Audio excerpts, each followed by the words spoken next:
So on your screen, you'll see a picture of the perpetrator, or at least the suspect, in the Quebec Mosque shooting that took place on last night. His name is Alexander Bissonnette, if I pronounce that correctly. He is accused of killing 6 people, 6 worshipers at a mosque. He has been charged, actually, not just accused, but he has been charged of the killings, and he will be facing trials. He's 27 years old. He was arrested. Now, there's a lot of political spin around this because the original reports was that there were 2 men arrested. One was subsequently released, but there was a lot of emphasis placed on the other quote-unquote suspect with zero regard really to the actual perpetrator or the alleged perpetrator. You know how we do in the media. We don't want to say anyone's actually guilty until they've been found guilty. But Alexander Bissonnette was arrested alongside a Moroccan Canadian named Mohammed Al-Qadar on Sunday night. Qadar was released. However, when conservative media, Fox News, and the alt-right media, or the neo-Nazi media, InfoWars, Prison Planet, and the, I guess the New Atheist, Dave Rubin, and when all their ilk got a hold of the name Mohammed Qadir, they ran with that and nothing else.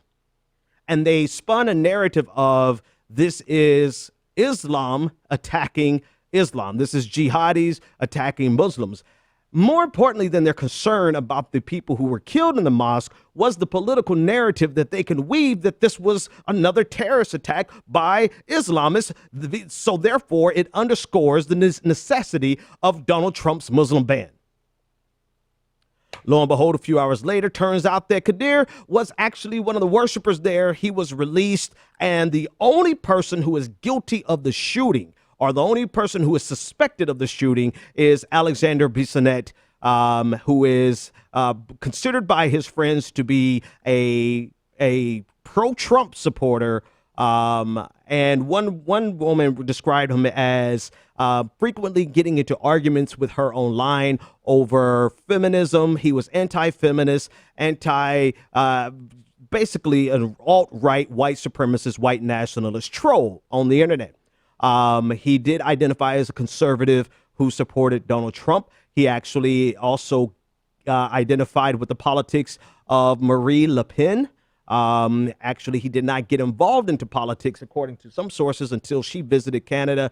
Marie Le Pen is a French, the leader of the French Nationalist Party. I believe she is definitely part of the ever-growing alt-right. And I'm sorry, alt-right is just so catchy, but let's not call white nationalist movement across the globe, of which Donald Trump, Nigel Farage, Marie Le Pen, all of them are affiliated, if not officially, by virtue of their politics and their followers.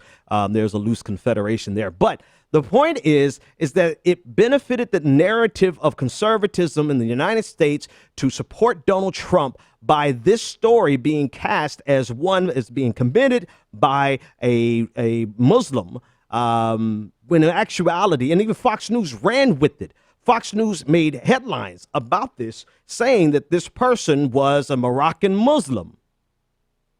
Lo and behold, he's just your run-of-the-mill white nationalist, white supremacist, alt-right, probably neo-Nazi sympathizing murderer, terrorist.